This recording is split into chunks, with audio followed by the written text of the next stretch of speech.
నా పేరు వెంకటలక్ష్మి అండి. మేము 3 సంవత్సరాల నుంచి ఇక్కడ సద్దువాగు పారంబాగు దిబ్బ మీద వేసుకొని ఉన్నామండి. 3 సంవత్సరాల నుంచి ఇక్కడే ఉన్నాం, కానీ మమ్మల్ని ఇప్పటి వరకు ఎవరు ఒత్తిడి చేయలేదండి. మొన్న సడన్గా ఎంఆర్ఓలు ఈఆర్ఓలు అందరూ వచ్చి మేము వేసుకున్న పాకలు పందిర్లు అన్నీ పీకేసి కనీసం మాకు స్నానాలు మరుగుదొడ్లు కూడా లేవండి, అవి కూడా పీకేశారు. మేము 3 సంవత్సరాల నుంచి ఇక్కడ ఉన్నాం, కానీ మమ్మల్ని ఎవరు పట్టించుకోలేండి. ఇదే దారంతో వార్డు నెంబర్ గారు తిరిగారు, చాలామంది నాయకులు వచ్చారండి. ఎలక్షన్లు అప్పుడైతే చీకట్లో లైట్లు వేసుకుని మా దగ్గరకు వచ్చి మీరు ఇక్కడే ఉండండి అమ్మా, మీకు ఇక్కడే ఇస్తాం స్థలాలు, మీ పట్టా భూమి మీకు పట్టా చేయించిస్తాము, మీకు ఇల్లు కట్టిస్తామన్నారు. ఇప్పుడు ఆ నాయకుల దగ్గర మేము వెళ్తుంటే మమ్మల్ని ఎవరు పట్టించుకోవట్లేదండి.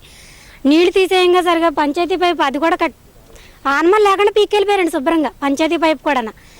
మేము వాళ్ళ దగ్గరికి వెళ్తుంటే వాళ్ళు ఏమన్నారు, మేము చూస్తూ ఉన్నారు, కానీ మా దగ్గరికి ఎవరూ రావట్లేదండి. ఈ వార్డు నెంబర్ అయితే నిన్న దగ్గరుండి పైపు పీకిచ్చారు. ఆయన వెళ్తుంటే ఆడవాళ్ళందరూ బండికి అడ్డుపడినా కానీ ఆయన అసలు ఆగలేదండి.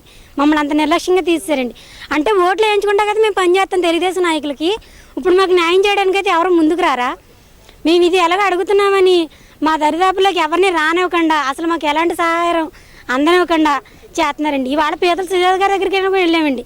ఆవిడ దగ్గరికి వెళ్ళిన ఆవిడతో మాట్లాడే అవకాశం లేకుండా తెలుగుదేశం నాయకులందరూ కలిపి మమ్మల్ని అడ్డుకొని ఎస్సీ గారు కూడా మమ్మల్ని గసిరేసారండి. మీరు ఏం మాట్లాడతారో అక్కడికి వెళ్ళి బయటకు వెళ్ళి చూసుకోండి, ఇక్కడ సంబంధం లేదని ఎస్సీ గారు కూడా మమ్మల్ని గసిరేసి మా మామ తోసారండి.